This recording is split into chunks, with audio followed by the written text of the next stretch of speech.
ফায়ুতরাফু বিমাতারিকা মিন হাদিদ, লোহার হাতুড়ি দিয়ে এবার ওর পিটানো শুরু হবে। পিটাতে পিটাতে ওর গায়ের গোশত আর মাসেল গুলো থেতলে ফেলা হবে। ইয়াকালু লিল আরদি ইলতাইমি, জমিনকে বলা হবে চাপ দাও। ফাতাখতালিফু আদলাউ, ওয়াল আয়াযু বিল্লাহ। কবরের এক পাশের মাটি আরেক পাশের মাটি এমন ভাবে চাপ দিবে, ডান পাশের পাঁজরের হাড় বাম দিকে ঢুকে যাবে, বাম দিকের হাড্ডি ডান পাশে এসে যাবে। ওর চিৎকারে পুরো কবরস্থানটা থারথার করে কাঁপবে। ওরে বাঁচানোর তখন কেউ থাকবে না। ওর ক্ষমতা, ওর দাপট, ওর হুঙ্কার, ওর অহংকার ওরে বাঁচাতে পারবে না। চিল্লায় বলেন ঠিক কিনা? হাত্তা সা, কিয়ামত পর্যন্ত, কিয়ামত পর্যন্ত এই দুর্বিষহ জীবন সময় তার কাটতেই থাকবে। আল্লাহ, কবরের এই আযাব থেকে তুমি আমাদেরকে বাঁচাও। মাটিতে আমাদেরকে সবাই লাগবে, ঠিক কিনা? একদিন মাটির ভেতরে হবে ঘরে, মন আমার কেন বাঁধ দালান ঘর। প্রাণ পাখি উড়ে যাবে পিঞ্জর ছেড়ে, ধরা ধামে সবই রবে, তুমি যাবে চলে। বন্ধু বান্ধব যত, মাতা পিতা দ্বারা সুত, সবই হবে তোমার পরে। মন আমার কেন বাঁধ দালান ঘর, একদিন মাটির ভেতরে হবে ঘরে। মন আমার কেন বাঁধ দালান ঘর। চিল্লায় বলেন ঠিক কিনা? চলে যেতে হবে। দালান ঘর, বাড়ি ঘর, টাকা পয়সার জন্য পাগল হয়ে থাকি আমরা, কিন্তু এটা আমার আসল ঘর নয়। যেই গোসলখানাটারে আমি এত সুন্দর করে টাইলস করে ইটালিয়ান ফিটিংস দিয়ে বানালাম, আমার জীবনের শেষ গোসলটা কি ওই গোসলখানায় হবে? কথা বলেন। যেখানে লাশ ধোয় ওইখানে আমার গোসল হবে, এগুলো আমরা ভাবতে চাই না। কবরের জীবনটা আসল জীবন। বিশ্বনবী দোয়া করতেন, আল্লাহুম্মা ইন্না নাউযু বিকা মিন আযাবিল কবর। আল্লাহ, আমি আপনার কাছে কবরের আযাব থেকে পানাহ চাই, কবরের আযাব থেকে বাঁচতে চাই। এই কবরের মধ্যে অনেক ফিতনা হবে, অনেক সুয়াল হবে। কবরে প্রশ্ন আছে না নাই? কথা বলেন। প্রথম প্রশ্ন জিজ্ঞেস করা হবে, মার রব্বুক, তোমার রব কে? বলেন আমাদের রব কে? ওয়া মা দীনুক, তোমার ধর্ম কি? বিশ্বনবীর চেহারা দেখিয়ে বলা হবে, তাআরিফু মান হাযার রাজুল, এই লোকটারে চিনো? আমরা কি বলবো? আমরা চিনি, উনি আমাদের প্রিয় রাসূল মুহাম্মদুর রাসূলুল্লাহ সাল্লাল্লাহু আলাইহি ওয়াসাল্লাম। এরপরে জিজ্ঞেস করা হবে, এগুলো কোত্থেকে শিখলা? আমরা বলবো কোরআন থেকে। ফায়ুফসাহু লাহু কবরুহু ৭০ যিরাআন, এই সুন্দর সুন্দর উত্তর করতে পারলে আপনার কবরটারে ৭০ হাত লম্বা করে দেয়া হবে। ইফতাহু লাহু বাবুন ইলাল জান্নাহ, জান্নাতের দিকে একটা দরজা লাগিয়ে দেয়া হবে। ইউলবাসু মিন লিবাসি আহলিল জান্নাহ, জান্নাতীদের পোশাক পরিয়ে দেয়া হবে। জান্নাতের পোশাক কেমন হবে জানেন? রেশমের পোশাক। ওয়া লিবাসুহুম ফিহা হারির, the dress will be in Jannah with fine green silk with the gold embroidery.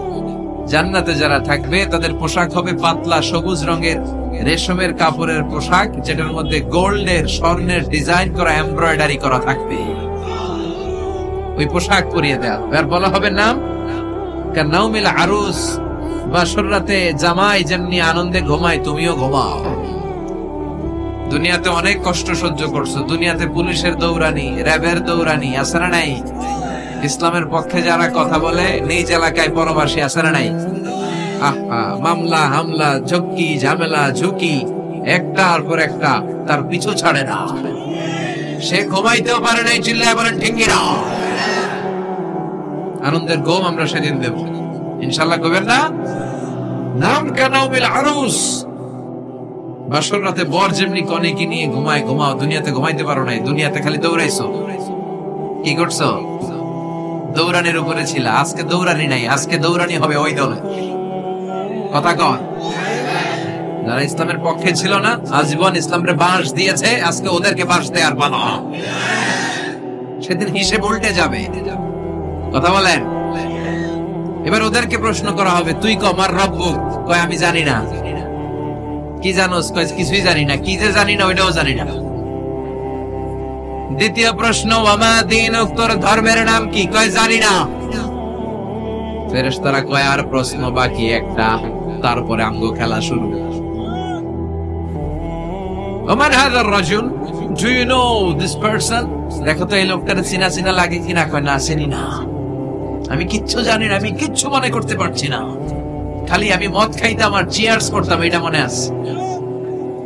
আমি ইসলামের বিরুদ্ধে দৌড়াতাম, ইসলামের পক্ষের শক্তির উপর হামলা চালাতাম, এগুলো মনে আছে।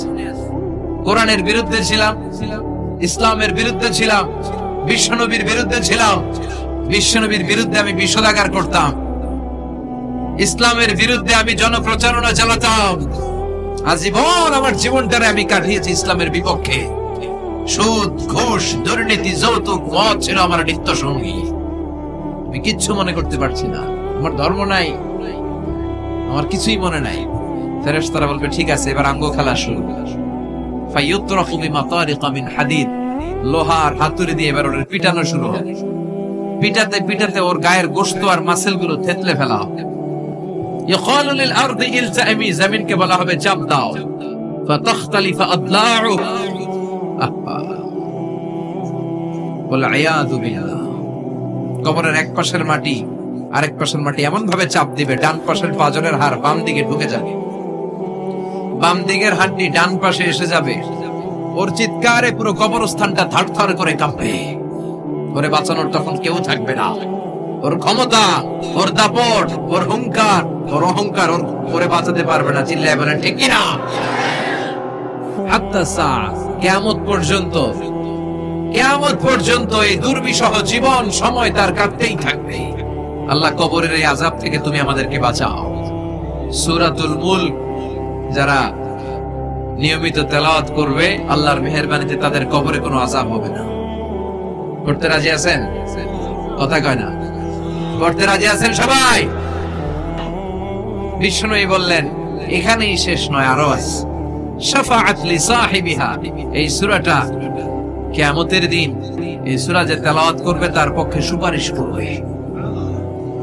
কোরআন যদি আপনার বিপক্ষে আল্লাহর কাছে নালিশ করে, আপনার বাঁচার কোনো উপায় আছে? আপনার পীর সাহেব আপনারে বাঁচাইতে পারবে? তাহলে আপনার দলের নেতা, কথা কন, কেউ বাঁচাইতে পারবে আপনারে? কোরআন যেমনি আপনার বিরুদ্ধে দাঁড়ালে আপনারে বাঁচাতে পারবে না, কোরআন তেমনি আপনার পক্ষে দাঁড়ালে আল্লাহ আপনারে ফেলে দিতে পারবে না। কোরআন আপনার পক্ষে থাকলে আল্লাহ আপনাকে দয়া করবেনই। বিষ্ণু বলেছেন ইকরাউল কুরআন ফাইন্নাহু ইয়াতি ইয়াউমাল কিয়ামাতি শাফিআন লিআসহাবি, কোরআন তেলাওয়াত করো, কেননা কোরআনের তেলাওয়াত এটা কিয়ামতের দিন তোমার জন্য সুপারিশ হয়ে দাঁড়াবে। এজন্য বিষ্ণু বললেন যে ব্যক্তি সূরাতুল মুলক নিয়মিত তেলাওয়াত করবে, এই সূরাটা কিয়ামতের দিন ওই তেলাওয়াতকারীর জন্য আল্লাহর কাছে সুপারিশ করবে। এখানেই শেষ নয়, বিষ্ণু বললেন খাসামাত আন সাহিবিহা, এই সূরা যে তেলাওয়াত করবে তার পক্ষে আল্লাহর সাথে এই সূরাটা দাঁড়িয়ে তার পক্ষ নিয়ে আল্লাহর সাথে তর্ক করবে, ঝগড়া করবে। আল্লাহ তুমি ওরে জান্নাত দিবা না কেন? ওরে মাফ করবা না কেন? তুমি না গফুর, তুমি না গফফার, তুমি না রহিম, তুমি না রহমান, তুমি মাফ করে দাও। ও মিয়া, সুপারিশ করতেছে কে? সূরাতুল মুলক। সুবহানাল্লাহ কইবেন না? কতক্ষণ এই তর্ক আল্লাহর সাথে সে চালাবে? হাত্তা আদখালাহুল্লাহুল জান্নাহ, যতক্ষণ না আল্লাহ তার জান্নাতে না ঢুকায়। এখানেই শেষ নয়, বিষ্ণু বললেন মান ক্বারাআ বিহা ফি লাইলাতিন ফাকাদ আকসারা ওয়া আতাবা, রাত্রি বেলায় যে এই সূরাটা তেলাওয়াত করবে পুরো রাতটাকে বরকতময় করে দিবে কে? এজন্য বিশ্বনবী বলেন আমি চাই আমার সব উম্মত এই সূরাটা মুখস্থ করে নেক। আমার চাই আমার ছোট বড় আবাল বৃদ্ধ বনিতা সব উম্মতের হৃদয়ের মধ্যে এই সূরাটা গাঁথা থাকে, মুখস্থ থাকে, হিফজ করা থাকে। আমরা বিশ্বনবীর উম্মত না? কথা কন। নবীর এই আশাটা আমাদের পালন করার দরকার আছে না নাই? আমরা কি পারি না এই সূরাটা মুখস্থ করে রাখতে? মাত্র 30 আয়াত, প্রতি মাসে কয়দিন? প্রতিদিন এক আয়াত করে মুখস্থ করলে লাগে কয়দিন? প্রতিদিন এক আয়াত করে মুখস্থ করলে 30 দিনে এই সূরা মুখস্থ করতে রাজি আছেন? সবাই রাজি আছেন তো? মনে থাকবে? নেক্সট টাইমে নেক্সট ইয়ারে আসলে জিজ্ঞেস করবো যে সূরা মুলক মুখস্থ হয়েছে কিনা। হ্যাঁ, মনে থাকবে তো? আল্লাহ তুমি তৌফিক দাও। এই সূরাটা পড়লে আল্লাহ আপনার দৃষ্টি শক্তিকে খুলে দিবে। আপনার চোখের সামনে কোনো পর্দা থাকলে পর্দাটা সরে যাবে। আপনি আল্লাহর মাহাত্ম্য বুঝতে পারবেন, আপনি আল্লাহরে চিনতে পারবেন, আপনি আল্লাহর অস্তিত্ব টের পাবেন। সুবহানাল্লাহ পড়েন। অনেকেই বলে যেটা দেখি না তা মানি না। যারা স্রষ্টাকে বিশ্বাস করে না তারা বলে আনসিন ইজ নাথিং, যেটা দেখা যায় না এটা বিশ্বাস করি না। নাস্তিক্যবাদের ছড়াছড়ি আছে না নাই? বাগেরহাটে কোনো নাস্তিক নাই মনে হয়? কথা কন। আছে আছে আছে। এত দাড়ি টুপি এগুলার ভিতরে ঢুকে কেমনে? ওগুলা পিছনে পিছনে থাকে, এগুলা আজীবন পিছনে পিছনে থাকবে। কথা বলে। ইয়াং যুবক যারা আছে তোমরা একটা বই পড়বে, প্যারাডক্সিক্যাল সাজিদ, একটা বই আছে বাজারে, নাস্তিকদের বিভিন্ন প্রশ্নের জবাব। এই বইয়ের লেখক খুব ভালো করে ওই বইতে তিনি তুলে ধরেছেন। লেখকের নাম আরিফ আজাদ। এটা পড়লে শিক্ষিত যারা, তাদের মনের মধ্যে এই ঘুরপাক করা প্রশ্নগুলোর উত্তর তারা পেয়ে যাবে। বইয়ের নাম প্যারাডক্সিক্যাল সাজিদ, আরিফ আজাদের লেখা। তো তার পাশাপাশি এই সূরাটা পড়লেও আমরা জানতে পারবো, কারণ এই সূরাটা হচ্ছে দি সূরা is an eye opener for us all. আমাদের সবার চোখ খুলে দিবে এই সূরাটা। আমাদের ঘুমন্ত বিবেককে জাগিয়ে তুলবে এই সূরাটা। যারা বলে যে স্রষ্টাকে দেখা যায় না, তাদের জন্য এই সূরাটা একটা মেডিসিন। আল্লাহ কেমন যেন এই সূরায় বলতে চায়, ওপেন ইউর আই, তুমি তোমার চোখ খোলো না একটু। You must find your god, তুমি তোমার আল্লাহরে খুঁজে পাবা। আপনি আকাশের দিকে তাকান, বাতাসের দিকে তাকান, জমিনের দিকে তাকান, আল্লাহরে খুঁজে পাবেন। সাইয়েদনা ইব্রাহিম তারার দিকে তাকালেন, বললেন মনে হয় এটাই আমার রব। পরে দেখে তারা নাই, কয় না না, আমার রব তো আমার ছেড়ে চলে যেতে পারে না। সাইয়েদনা ইব্রাহিম চাঁদ দেখলেন, পূর্ণিমার চাঁদ দেখে ভাবলেন তাইলে এটা তো তারার চেয়েও বড়, মনে হয় এটা আমার রব। পরে দেখলেন চাঁদও নাই। সাইয়েদনা ইব্রাহিম কয় আমিও আপনার লগে নাই। এরপরে সূর্য উঠলো, গগন বিদারী সূর্য পুরো জমিনটারে আলোকিত করে ফেললো। উনি বললেন হাদা আকবার, সূর্য অনেক বড়, তাহলে এটা আমার রব। পরে বিকেল বেলা যখন সূর্য ডুবে যায়, সাইয়েদনা ইব্রাহিম কয় না, আমার রব তো আমার ছেড়ে কোথাও চলে যেতে পারে। তখন তিনি চিন্তা গবেষণার মধ্য দিয়ে মহাসত্যের খোঁজ পেলেন। সুবহানাল্লাহ পড়েন। মহাসত্য হচ্ছেন একজন, চিৎকার করে বলতে হবে তিনি কে? সে আল্লাহ বলে, গোলাম আমার অস্তিত্ব অনুভব করার জন্য তোমাকে ডজন ডজন বই পড়া লাগবে না, ডক্টরের ডিগ্রি লাগবে না। তুমি আমার সৃষ্টি করা এই বসুন্ধরার দিকে তাকাও, এই গাছপালা নিয়ামত রাজির দিকে নজর বুলিয়ে তাকাও। তুমি সাগর দেখো, তুমি পাহাড় দেখো, তুমি ঝর্ণা দেখো, ঝর্ণার কোনো কোনো আওয়াজের ভেতরে আমি আল্লাহরে খুঁজে পাবা। কথা কর। ঝর্ণা দেখছেন কেউ কোনোদিন? বাগেরহাটে আছে? কোথায় যেয়ে দেখছেন? সিলেটে, হিমছড়িতে। আহা, ঝর্ণার সামনে দাঁড়ালে বোঝাই যায় একজন এটাকে নিয়ন্ত্রণ করছে। একজন আছে, একজন থাকা লাগবে, একজন থাকা চাই, যাকে ছাড়া মহাবিশ্ব এত সুন্দরভাবে চলতে পারে না। সাগরের দিকে তাকান। কক্সবাজারে গেছেন আপনারা? আহা, কি ক্ষুদ্র আমি, কি তুচ্ছ আমি, কি নগণ্য আমি। যখন আমার অলমোস্ট প্রতি সপ্তাহে কক্সবাজারে ফ্লাইট থাকে, আমার কক্সবাজারে অনেক প্রোগ্রাম থাকলে আমি বিকেলে আগে সাগরের সামনে চলে যাই, নিজে যে কত ছোট এটা দেখার জন্য। বঙ্গোপসাগরের সামনে দাঁড়ালে আয়রে নিজের কি ইয়াতিম লাগে, কি ছোট্ট আমি, কি সাগরের তর্জন গর্জন। হিমছড়িতে যখন যাই, সিলেটের মাধবকুণ্ডে যখন যাই, মালয়েশিয়াতে মাঝে মাঝে যাই, ক্যামেরুন হাইল্যান্ডে কিছু ওয়াটারফল আছে। আল্লাহু আকবার। এই ঝর্ণার আওয়াজের মধ্যে মনে হয় যেন আল্লাহর জিকির শোনা যায়, ঠিক কিনা? ঝর্ণা ঝর্ণা ঝর্ণা রে, বলনা বলনা বলনা রে, কার বিরহে পাগল পাড়া তুই, কার মিলনে ফুল ফসলে ভরার তোর দকুল বই, কার মিলনে ফুল ফসলে ভরার তোর দকুল বই। ঝর্ণা ঝর্ণা ঝর্ণা রে, বলনা বলনা বলনা রে, কার বিরহে পাগল পাড়া তুই। সুবহানাল্লাহ পড়ে।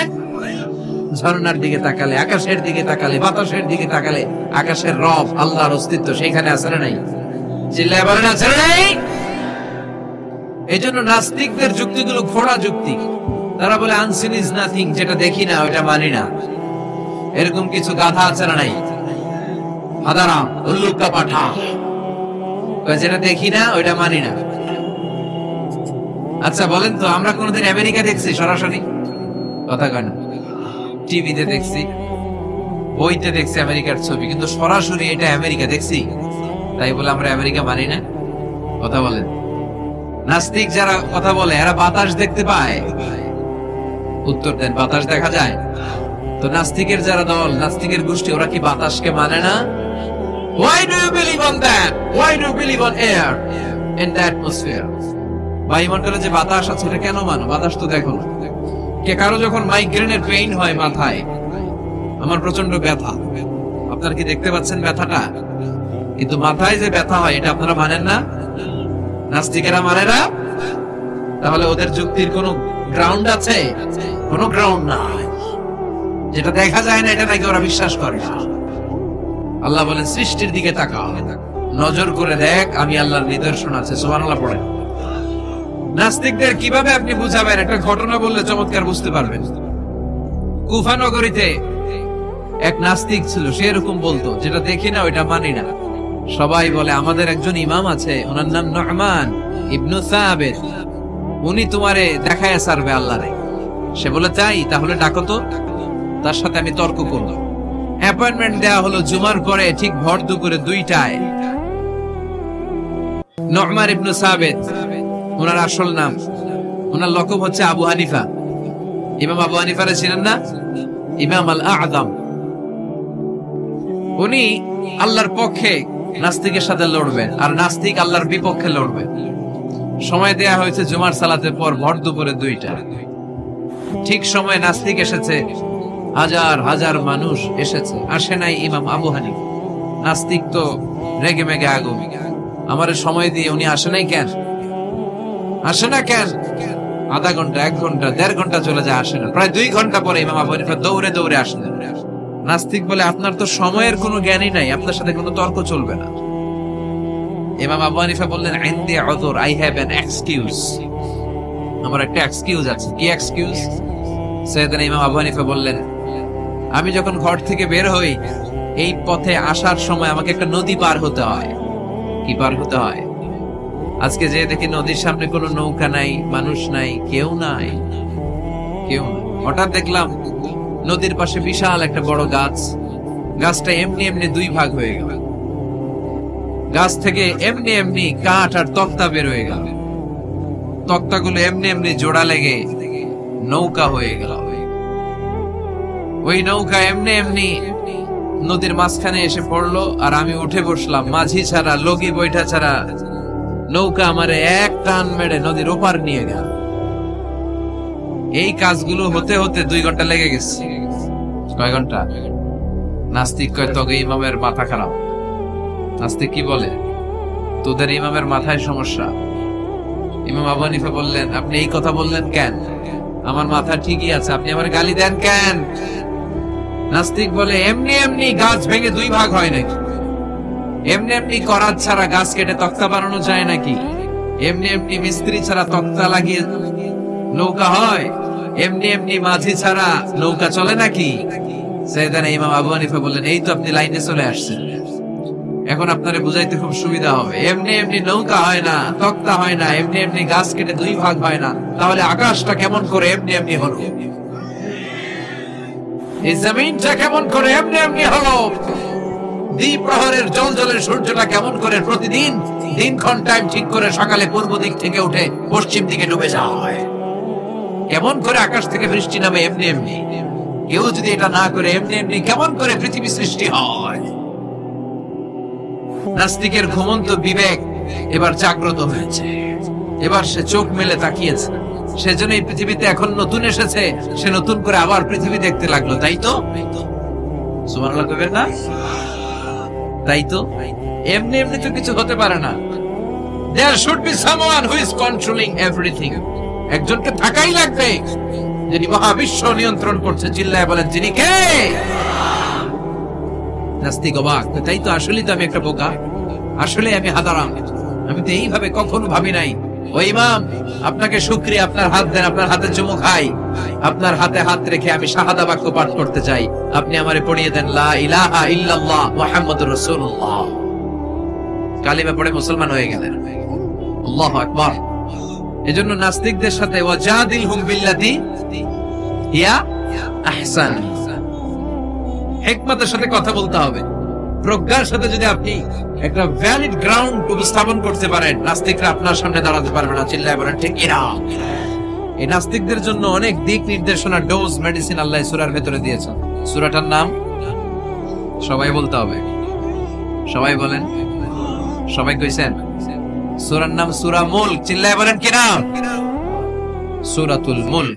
আল্লাহ শুরু করছেন, তাবারাকাল্লাযী বিয়াদিহিল মুলকু ওয়া হুয়া আলা কুল্লি শাইইন কাদির। সুবহান সেই সত্তা যার হাতে ক্ষমতা, আর তিনি সব বিষয়ের উপরে ক্ষমতাবান। পড়েন সুবহানাল্লাহ।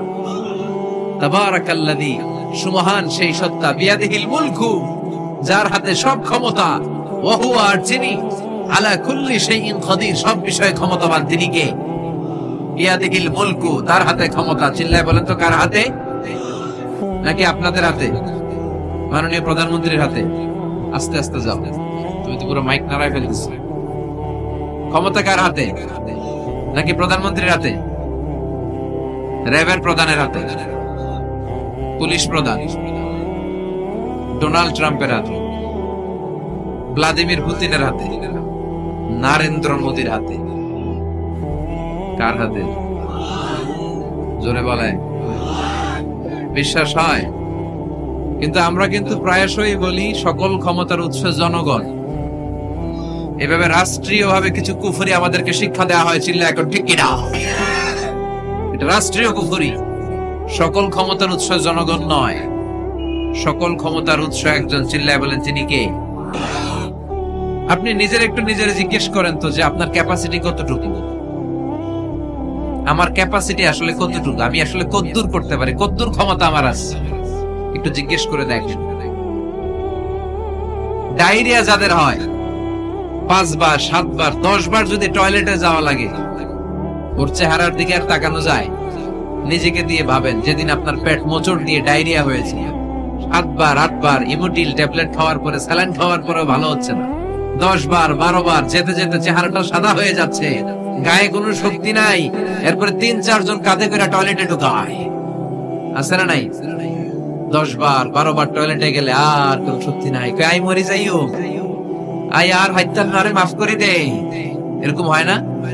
তখন ভয় লাগে, মনে হয় যে আমি আসলেই মরে যাবো, সবার কাছে বিদায় নেই, আমারে মাফ করে দাও, আমি হয়তো বাঁচবো না। কত লিমিটেড পাওয়ার আমাদের, কত দুর্বল। 5 বার টয়লেটে গেলে চেহারার দিকে তাকানো যায়, চেহারা ভেস্কি মেরে থাকে এমনি। সে নাকি ক্ষমতার মালিক। আল্লাহ বলেন ওয়া খুলিকাল ইনসানু দাঈফা, তোদেরকে আমি দুর্বল করে বানিয়েছি। শুধু আমরাই দুর্বল না, আমি দুর্বল, আমার বাপ দুর্বল, আমার দাদা দুর্বল, আমার 14 গোষ্ঠী দুর্বল। আমরা দুর্বলের ঘরের দুর্বল। সবল হচ্ছে একজন, তিনি কে? এজন্য সকল ক্ষমতার উৎস কোন দৃষ্টিতে, কোন যুক্তিতেই টিকে না যে সকল ক্ষমতার উৎস নাকি মানুষ। এই কথাটা যুক্তির আলোকে টিকে? সকল ক্ষমতার উৎস কে? কি ক্ষমতা আছে আমাদের? কোনো ক্ষমতাই নাই। আজকে কেউ যদি পেছন থেকে চিৎকার দিয়ে বলে হুজুর প্যান্ডেলে সাপ, মজা করে বলছি, এতে অনেকে খুঁজতেছে কই সাপ, কই সাপ। দেখছেন ক্ষমতার মালিক নাকি আমরা? আর আসলে যদি 3-4টা সাপ ফস করে এদিক দিয়ে ফানা তুলতো, black mamba, king cobra, python, হ্যাঁ, এই সাপগুলো যদি ফস করে এখানে ঢুকতো, আপনাদেরকে খুঁজে পাওয়া যেত? এতক্ষণ স্লোগান চলে, এখন দৌড়। আছে না নাই? সাপ বাদ দেন, মাওয়া ব্যাং চিনেন অথবা কোলা ব্যাং? বাগেরহাটে কি বলে, কি করে? খালি লাফায়। 10টা ভাওয়া ব্যাং, 2টা স্টেজে আর 8টা প্যান্ডেল ছেড়ে দেওয়া হলো, অবস্থাটা কি হবে জানেন? ভাওয়া ব্যাং আর কি লাভ দিবে? এর চেয়ে বড় লাভ দিবেন আপনারা। এর চেয়ে বড় লাফাইতে লাফাইতে আমরা ভাগবো। এই হচ্ছে আমাদের অবস্থা। নিজেকে একটু জিজ্ঞেস করেন যে how much capacity I belong, কতটুকু ক্ষমতা আমার আছে। আহা, মাঝে মাঝে বাসে যখন আমরা চড়ি, পেশাব চাপে না? কথা বুঝতেছে না বোধহয়। আমরা বাসে করে সফরে যাচ্ছি, পেশাব চাপে না? চাপে। ড্রাইভাররে অনুরোধ করার পরে ড্রাইভার বলে এই বাসের নিয়ম হচ্ছে ঢাকা টু কক্সবাজারে থামবে একবার, কয়বার? আরো 20 কিলোমিটার পরে ওইখানে থামানো হবে। ওই বেটার যান যায় পেশাবের চাপে। এরকম পরিস্থিতিতে আমরাও জীবনে কালে ভদ্রে দুই একবার পড়েছি কিনা? ওই সময়ের কথাটা একটু খেয়াল করেন যে আপনার কি অবস্থা হয়েছিল তখন। সে নাকি ক্ষমতার মালিক, সে নাকি সকল ক্ষমতার উৎস, যার 10 মিনিটের পেশাব আটকে রাখার ক্ষমতা তার থাকে না। এজন্য মানুষ কখনো ক্ষমতার উৎস হতে পারে না। চিৎকার করে বলতে হবে, সকল ক্ষমতার উৎস কে? কি দুর্বল আমি। মশা কামড়াইলে মশারে ধরতে পারি না, মারতে পারি না, তো মশা ওইরা কই চলে যায় খুঁজেও পাই না। কুত্তা এম করে কামড়াইলে আমরা কুত্তারে কামড়াইতেও পারি না। কথা বলেন, অসহায় হয়ে তাকিয়ে থাকি। আহা, কি দুর্বল আপনারা, কি দুর্বল। কোনো ক্ষমতা নাই। তুফান, ঝড়, জলোচ্ছ্বাস, ভূমিকম্প হলে টের পাওয়া যায় আমরা কত দুর্বল। বাগেরহাটে মনে ভূমিকম্প হয় না? হয়। মাঝে মাঝে মাঝরাতে 3টায় 4টায় ভূমিকম্প হয় না? লোকজন দৌড়, কেউ লুঙ্গি সহ দৌড়, কেউ লুঙ্গি থুইয়া দৌড়। কারণ আগে জান বাঁচাতে হবে, এটা ফরজ। কি বিপদে আমরা পড়ে যাই। দৌড়। দুধের বাচ্চাটা পড়ে থাকে, ওরে কোলে নিয়ে দৌড় দিব, নাকি স্ত্রীকে ডাকবো, নাকি ভাড়াটিয়াদেরকে উঠাবো, নাকি ছাদ থেকে নিচেই লাফ দেব? ভূমিকম্প যখন শুরু হয়, আমেরিকায় যখন ভূমিকম্প শুরু হয়, ডোনাল্ড ট্রাম্প যে বিল্ডিং এ থাকে, ডোনাল্ড ট্রাম্প মনে হয় দৌড় দেয়। কথা বলেন, আমাদের প্রধানমন্ত্রী যে বিল্ডিং এ থাকে, ওই বিল্ডিং এ যদি ভূমিকম্প হয়, কথা কন, আমি কই নাই কিন্তু আপনারা কইছেন দৌড়। বাঁচার জন্য দৌড় দিতে হবে। আমি একটা ভিডিও দেখেছি, একটা টেলিভিশন প্রোগ্রামে, লাইভ প্রোগ্রাম চলছিল, সরাসরি সম্প্রচার। লাইভ বুঝেন? সরাসরি সম্প্রচারের প্রোগ্রাম। তো লাইভ প্রোগ্রাম, উপস্থাপক বসে আছে এদিকে, এদিকে অতিথিরা। ইন দ্য মিন টাইম শুরু হয়েছে ভূমিকম্প। উপস্থাপক মাইক থুইয়া দই, অতিথিরা ওঠে নাই, অতিথিরা বসে আছে, কারণ মেকআপ টেকআপ সব শেষ, ক্যামেরা রেডি। একটু পরে ভূমিকম্প আরো বেড়ে গেল, এবার অতিথিরাও দৌড়। কি অসহায়, কি দুর্বল। ভূমিকম্প যখন শুরু হয়, মানুষগুলো খালি দৌড়ায়, খোলা মাঠে যেতে চায়। বিল্ডিং টাওয়ার গুলো যেন গায়ের উপর থপাস করে না পড়ে বাঁচতে চায়। কি চায়? বাঁচতে চায়। যার বাঁচার জন্য লড়াই, ও নাকি ক্ষমতার মালিক। এটা বিশ্বাস করবে কেউ? কক্সবাজারে যখন তুফান শুরু হয়, জলোচ্ছ্বাস শুরু হয়, ওখানে একটা দ্বীপ আছে, পাহাড়ি দ্বীপ, নাম মহেশখালী। ওইখানে বৌদ্ধদের স্বর্ণ মন্দির আছে। সেখানে যখন তুফান 30 ফিট 40 ফুটের জলোচ্ছ্বাস হয়, এই বৌদ্ধ মন্দিরের বৌদ্ধগুলো নিচে নেমে জিকির করা শুরু করে দেয় আল্লাহ। কার জিকির করে? কারণ ওরা খুব ভালো করেই জানে যে গৌতম বুদ্ধ আমাদের বাঁচাতে পারে না, বাঁচাতে পারে একজন। চিল্লায়া বলেন, যিনি কে? এই জন্য বিপদে পড়লে টের পাওয়া যায় যে আমরা কত দুর্বল। আমি গত পরশু ঢাকা থেকে এসেছি।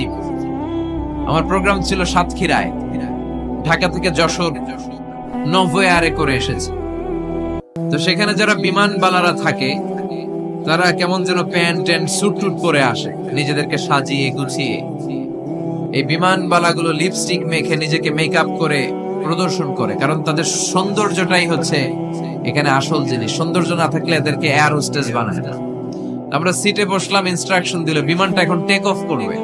ইন দ্য মিন টাইম এই মেয়েটা মাইক্রোফোন হাতে নিয়ে বলতে আরম্ভ করলো, ভদ্র মহিলা এবং ভদ্র মহোদয়গণ, আপনারা আপনাদের সিট বেল্ট গুলো বেঁধে নিন। এখনই আমাদের উড়োজাহাজটি শাহজালাল আন্তর্জাতিক বিমানবন্দর থেকে 14,000 ফিট উপর দিয়ে যশোর বিমানবন্দরে উদ্দেশ্যে ছুটবে। আল্লাহু আকবার, আল্লাহু আকবার, আল্লাহু আকবার। তো আমি ঘাড় ঘুরে তাকাইলাম, কি রে আল্লাহু আকবার করে গেলাম। পরে তাকিয়ে দেখি ওই মেয়েই পড়তেছে, কাগজের মধ্যে লেখা। অবাক হলাম, যার চলাফেরা এরকম, বেশভূষা এরকম, এই মেয়েটা এখন আল্লাহু আকবার, আল্লাহু আকবার, আল্লাহু আকবার পড়ছে। আর পড়ছে শুদ্ধ অশুদ্ধ মিলিয়ে, সুবহানাল্লাযী সাখখারা লানা হাযা ওয়া মা কুন্না লাহু মুকরিনিন। আমি মিলাতে পারলাম না যে আল্লাহু আকবার পড়ে কেন। পরক্ষণে আমি বুঝলাম যে এই মাত্র বিমানটা গ্রাউন্ড ছেড়ে দিয়ে 14,000 ফিট উপরে উঠে যাবে। ওদের সবার খুব ভালো করেই জানা, ওই 14,000 ফিট উপরে আকাশের মাঝে আমাদেরকে বাঁচানোর কেউ নাই।